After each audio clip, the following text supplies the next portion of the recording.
Okay, I am back. Hello, everybody. My name is Chip Knight, and this is my website, FromPrisonToProfessor.com. I am a convicted marijuana trafficker. Yes, and so I was convicted in the state of Arizona. My prison inmate number is 93602. And since my parole, the state of Arizona has decriminalized marijuana to some degree. And what they are doing with people that have convictions, they're vacating the convictions. All you have to do is apply. So I'm going to get that done eventually. And so Myron Fletcher, one of my roommates, the person that talked me into taking my first 7 pounds of marijuana from Tucson to Chicago. Yeah, Myron is currently in prison for shooting his girlfriend in the back and killing her. Way to go, Myron. Real gutsy. Way to be a man. It was funny that he had been institutionalized involuntarily. And because of that, they took away all of his guns. Myron loves having guns all around because he's so paranoid. Someone's going to come and try to take his money or whatever. So he was institutionalized involuntarily, and because of that, he lost the right to have his guns. And then he had to go to court and fight and say, that was all a big misunderstanding. I'm fine. I was always fine. There was never a problem. And he convinced the courts that he was genuine and sincere. So they gave him his guns back. And then he shot his girlfriend in the back, killing her. Then he goes back to court and says, well, I wasn't fine, obviously. You couldn't tell that I was lying to you. I'm clearly crazy. Oh, God. So I sat there. Boy, he did not look like life was going too well. And being in the county jail is a nightmare.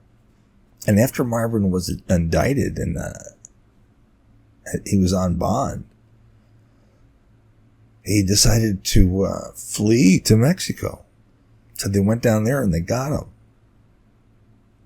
Then he was not able to bond out after that. They kept him locked down. And I wrote him some letters when he was in the county jail. And I used all my creative efforts to make envelopes. For one, I had each envelope as if the sender was a law firm. And the law firm that I used to always use it's one of those 3-name law firms, Dewey, Cheatham, and Howe.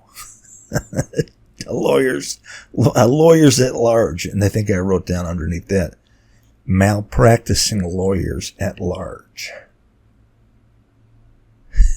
I would give Myron's home address for the return address. And so one of the lawyers made a comment about the letters. Yeah, that was entertaining. The fact that I could do something and get it mentioned in court.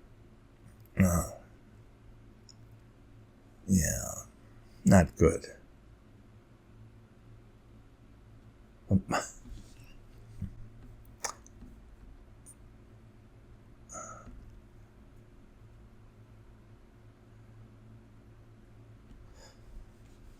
So, on that note, I need to stop here for now. This is the latest update in Myron Elliot Fletcher in prison in Arizona for shooting his girlfriend in the back. It's unbelievable to me. It's unbelievable. How crazy do you have to get? I actually had a cellmate once that he shot his roommate and killed him. He was in prison for 22 years. And he was the best cellmate I ever had. And he was a giant. He was a giant, bald-headed, tattooed, sleeved out. I couldn't believe they were going to put me in a cell with that guy when I first saw him. It just kind of took my breath away. They're going to put me in there with a fucking ogre. That's what he looked like. But as it turns out, best cellmate ever. Very cool. And I asked him about, so why'd you shoot your roommate? He said, I was blackout drunk. I don't remember it. I can't even think of a reason why I would do it because we were friends.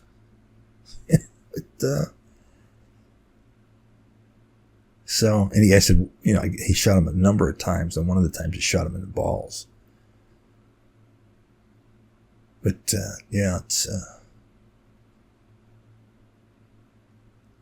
it's interesting that people in prison that having done the most heinous crimes, you never hear about any regret. Nobody talks about that. The only time I heard a person use the term regret, or how they don't feel more compassionately for the victims of their crime, it's a guy that he hit somebody driving and killed him. And they were never able to prove it was him. But he said, I don't understand why I don't feel more regret and more pain from I took a life. I think of myself as a good person. He said, I have a wonderful family that I love and adore. I have wonderful friends that I love and adore. And yet, this happened and I have no feelings. And I was stunned. I didn't even know how to respond. Now, as I think about it, looking back on it, I would just say, well, that's just simple denial. And eventually, more than likely, the denial will end and it will surface, and, you either deal with it in a healthy way or you go back to drinking. So on that note, I need to stop here for now. Once again, my name is Chip Knight, and this is my website, FromPrisonToProfessor.com. Ciao.